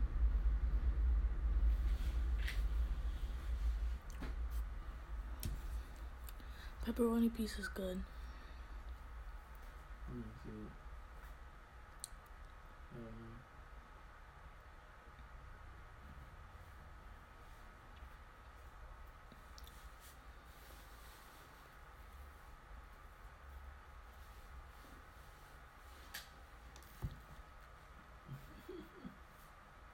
Yo, I gotta take a shit, bro. Fuck.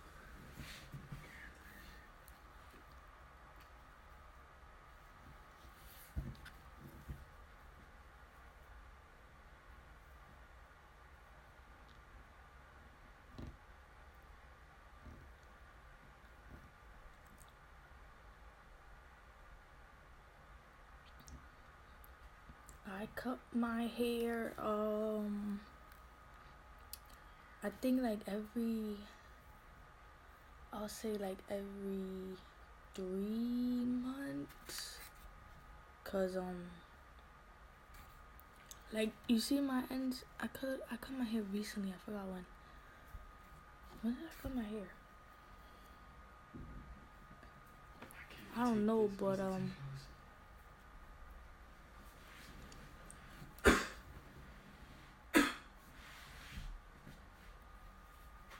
cut my hair every 3 months, cause my ends, they don't really get damaged or anything or split, unless I straighten it or whatever. But I had it straight recently for a whole 2 weeks, and it was fine after that, so I don't really cut it that much. And I get layers, so it's some of it is longer, you know. What's up? I roast people.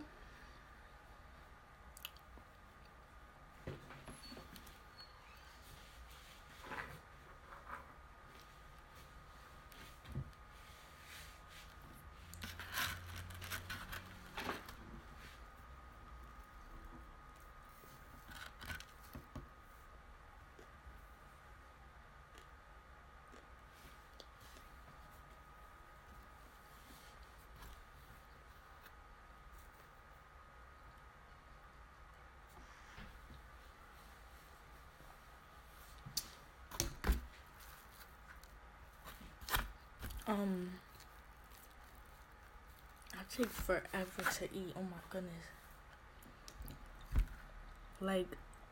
I literally chew 100 times. like to finish one bite. But I don't know. Do I? I don't know. I'm new to Twitch, so I don't. Wait. I don't know. I have no idea. Do I have the? I can't even answer that. No, I don't speak Spanish. But I understand. I just don't like speak it. I don't choose to speak it.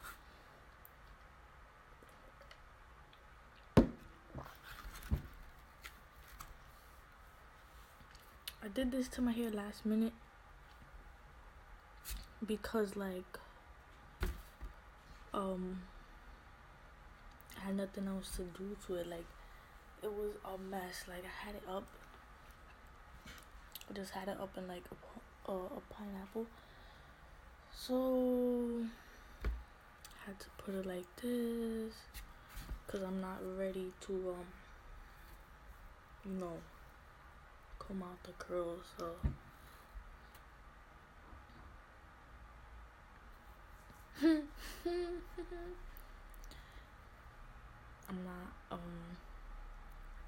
I'm not speaking in Spanish, so like yeah,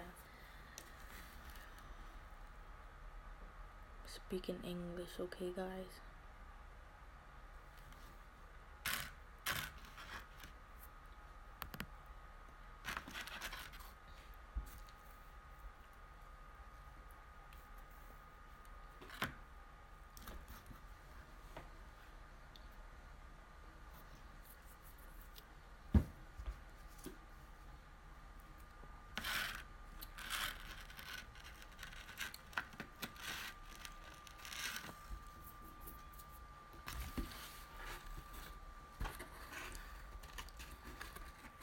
What the?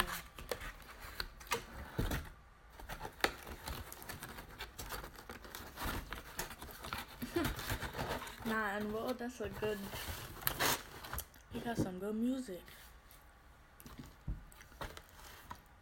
Do you support LGBT? Yes, I do. Do you guys?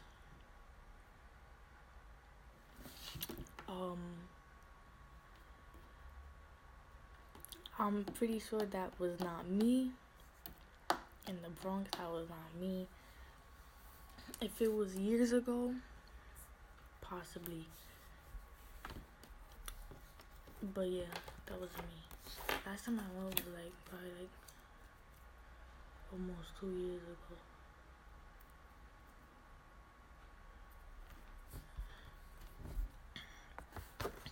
That's your friend? I didn't know that was your friend.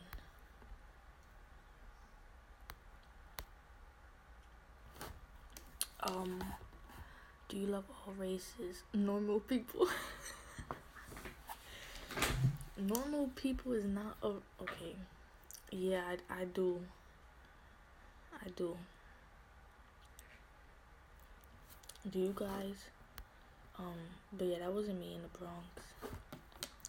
A lot of people say, they be like, oh, I thought I saw you. Or like people be sending me pictures of other people and they be like, yo, they look just like you. I thought this was you. Like I get it all the time. I'm used to it.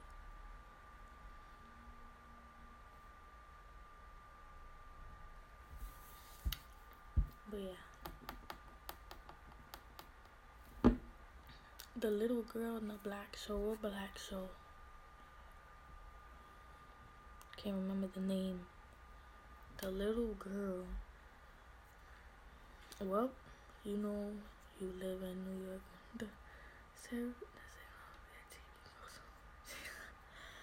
What? No, cause that never happened to me. Like I always lived next to a train station, but not like right under it or right next to it for that to happen. Like I could hear the train passing by, but nah. I mean that is possible, but it hasn't happened to me.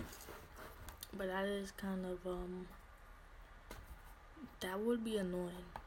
To be honest, that would be so annoying. Finish a piece of it. I did finish it, actually. I finished it. Think about African kid. I finished it. Guys, people living next to it too. Well, I feel bad for them. Because that's probably why, like, I be seeing the buildings and the houses and like right next to the train station, and they be empty. Like nobody be living. They be abandoned buildings and stuff. So that's probably why nobody be living next to the train. But if they do, I feel bad. It's gonna be okay.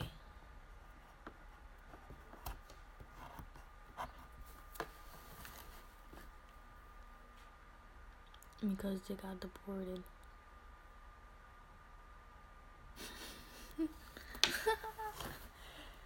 No, I just think nobody wants to live next to the train. Like, just imagine hearing that loud train pass by like every 5 minutes.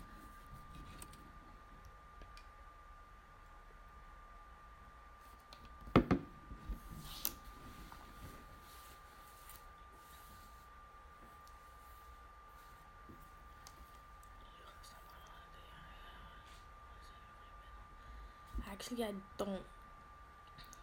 don't deleted it recently.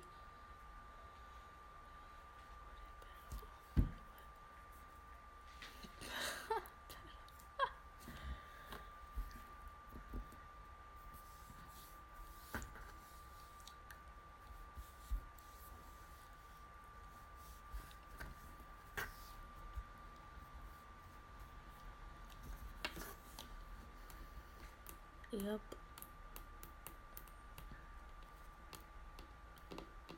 Wait. How you say no homo if I'm a girl? What the? Wait, unless you're a girl too. I don't know. I have nothing. I have Twitch. That's all I have.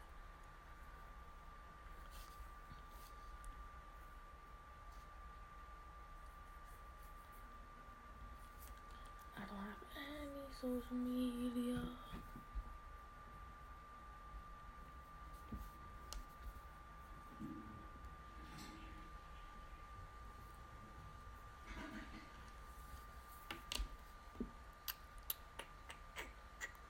You only have pizza. Yup. That's all I have. It's pizza. Well, not the pizza and the hot sauce, but I finished it. Finished the pizza.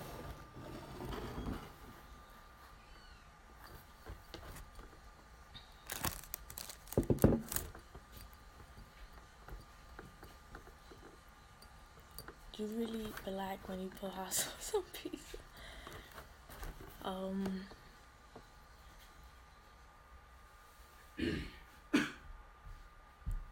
Think so? I don't know.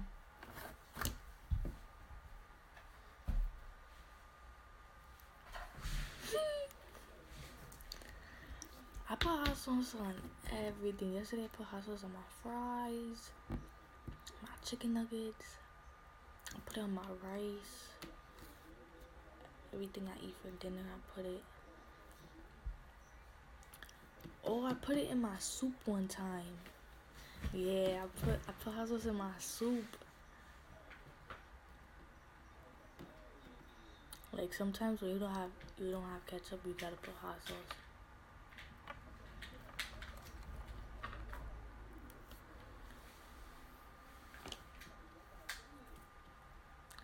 I love hot food from my dad's side. I love hot food too, from my every side.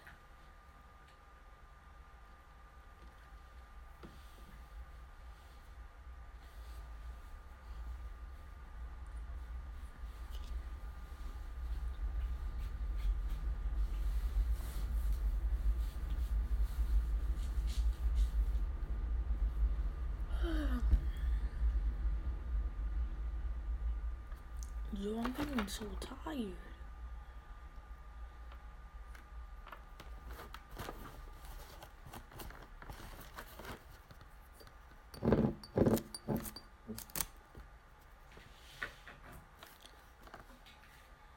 haven't tried that.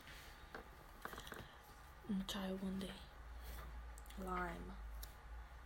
Lime is good.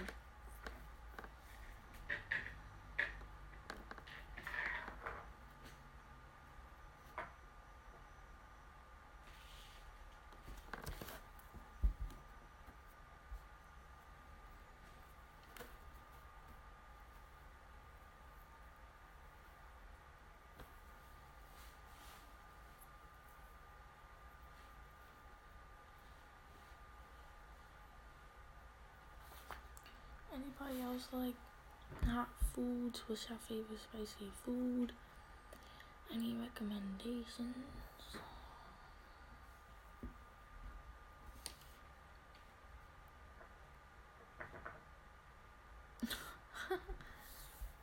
There's actually nothing playing on the screen. Yo, niggas is asking for the show the tits, bro. Yeah, there's nothing playing on the screen, so I can't, Then we need to yeah. read Did you know that if you keep eating salad, you'll get that? No, I actually didn't know that. But thanks for the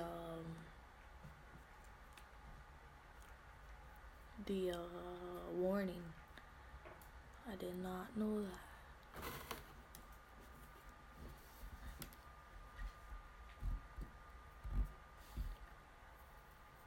Imagine you shit hot sauce. You shit hot sauce and... Uh-oh.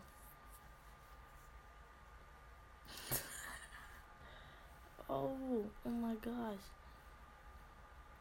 Okay. GDK raid. You guys are now part of a raid, I think. I'm not sure.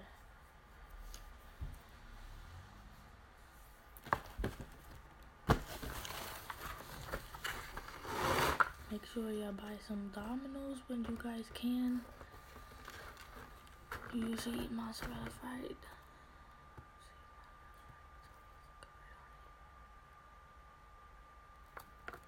I think I saw somebody do that like on YouTube, but instead they had like hot Cheetos.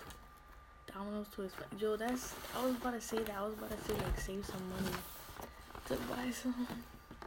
But that's why I stopped getting it for a while. It is expensive. Nah, my mouth was watering when I had them jalapenos.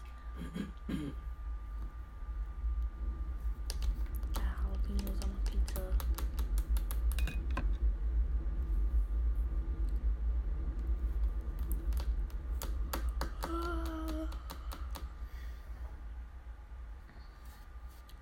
Maybe I should go to sleep.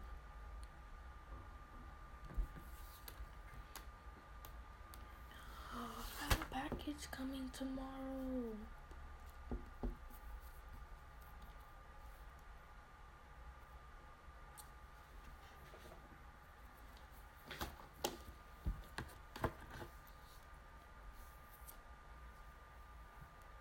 So what's your homework? Y'all wanna see my homework? Nah, y'all can't help me with my homework. It's about a movie. I gotta watch the movie and answer the questions. Well, I don't have to watch the movie. Like, I could read it. I could read the story, but I wanna watch the movie.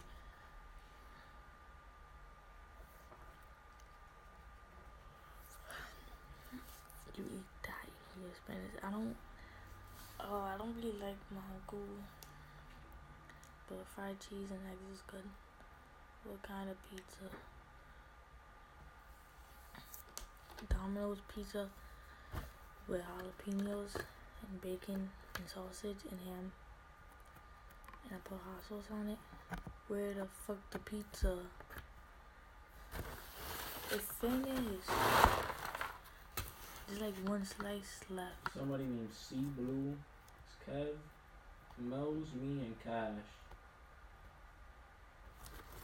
Yeah, what's good, my boy C Blue?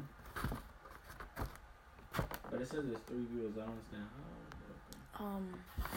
See the story episode. It had 2 boxes, but like I didn't eat the whole 2 boxes. You missed something, guys. Oh yeah, I ate it already. Damn, you never even left one for me. I can't leave one for you.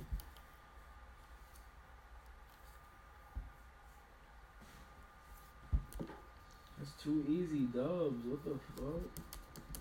Y'all gonna send me pizza in the mail? Not in the mail, but like y'all gonna order me some pizza or what?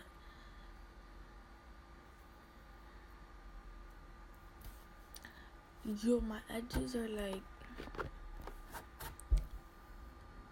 they're like mad long. Like these are like these are my edges. They're not even edges anymore. Yeah, I'm trying to figure out how much. That nigga playing Fortnite. He's actually not playing anything right now. It's just the party screen. Ron Harper. So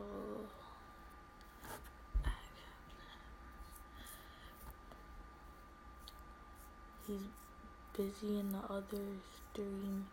Nigga said that. Put the camera to the TV. Listen, there's nothing on the TV. I'm telling you guys, there's nothing. There's nothing to watch, to be honest. Like, my edges are like, it's crazy. Guys, we don't play Fortnite over here anymore. That's like, yeah, we don't do that.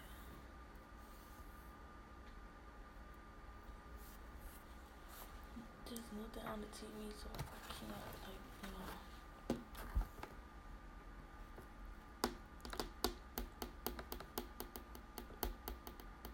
Actually, I do have to do homework, if you think about it. Today's only Friday, you look like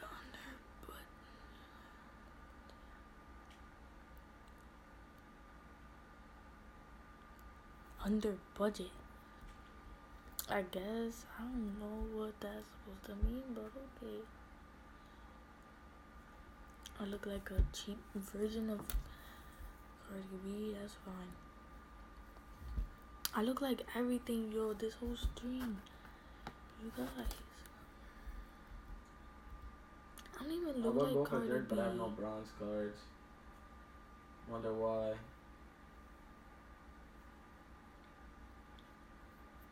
No.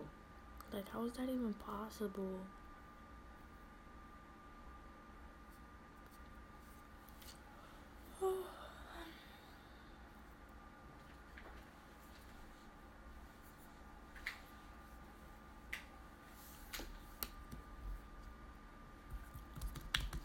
Might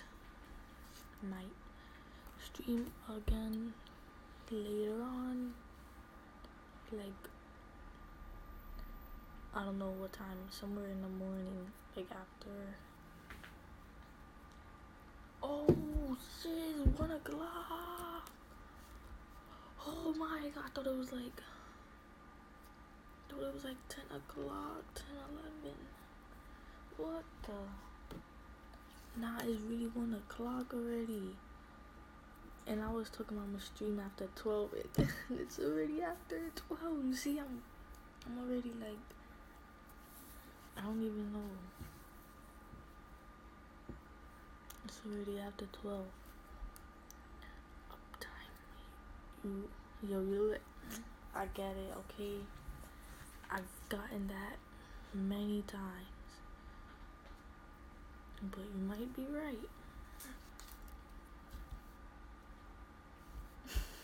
You're gonna think about all the people I look like.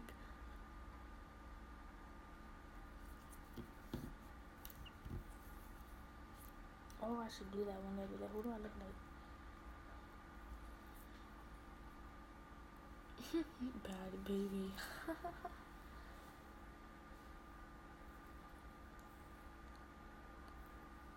TV.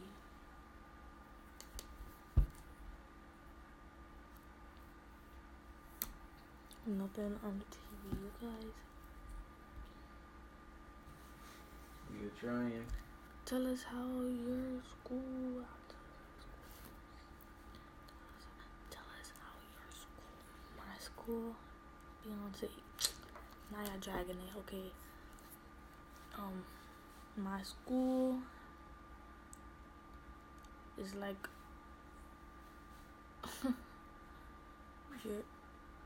who is my math teacher?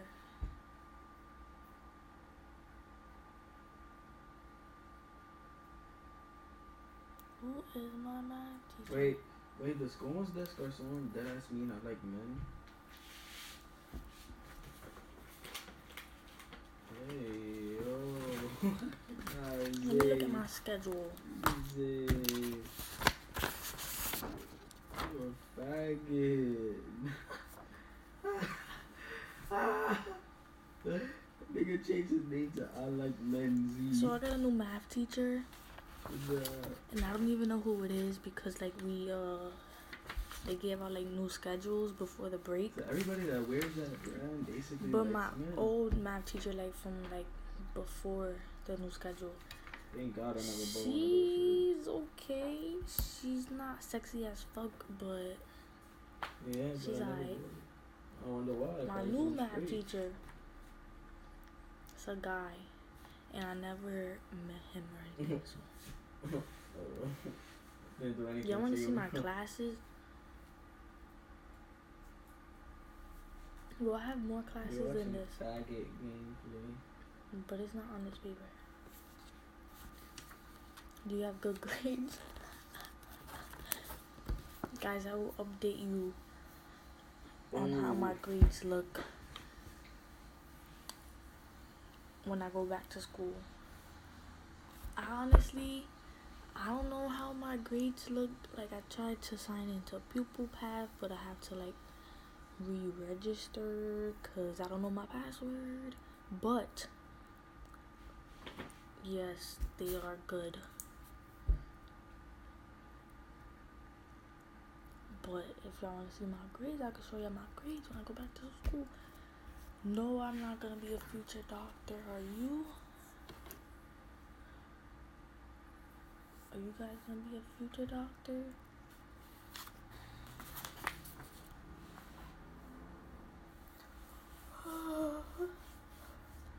Okay, you guys, I'm falling asleep. Not literally, but oh yeah, my homework. Listen, it's all this like math packets. It's like one packet. It's like this. I have to read this. I have to read that. It's like more questions. Another packet. Another packet. It's just like I have to catch up. Questions. And more questions.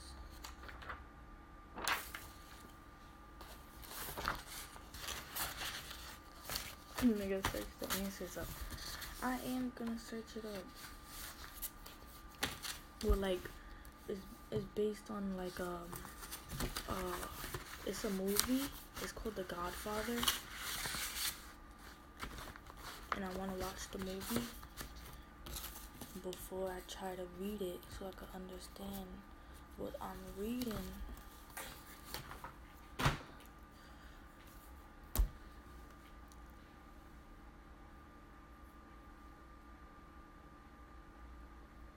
I never do homework, but I'm gonna do this one.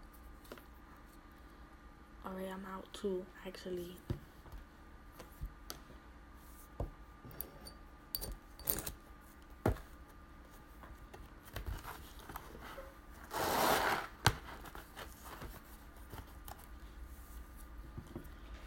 You guys, I'm gonna go do some homework. Go do some homework. Go fix this hair.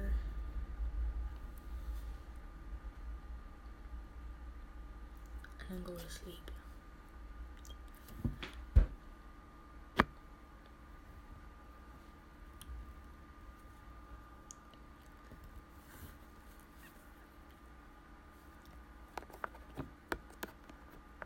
New Year's, Merry Christmas.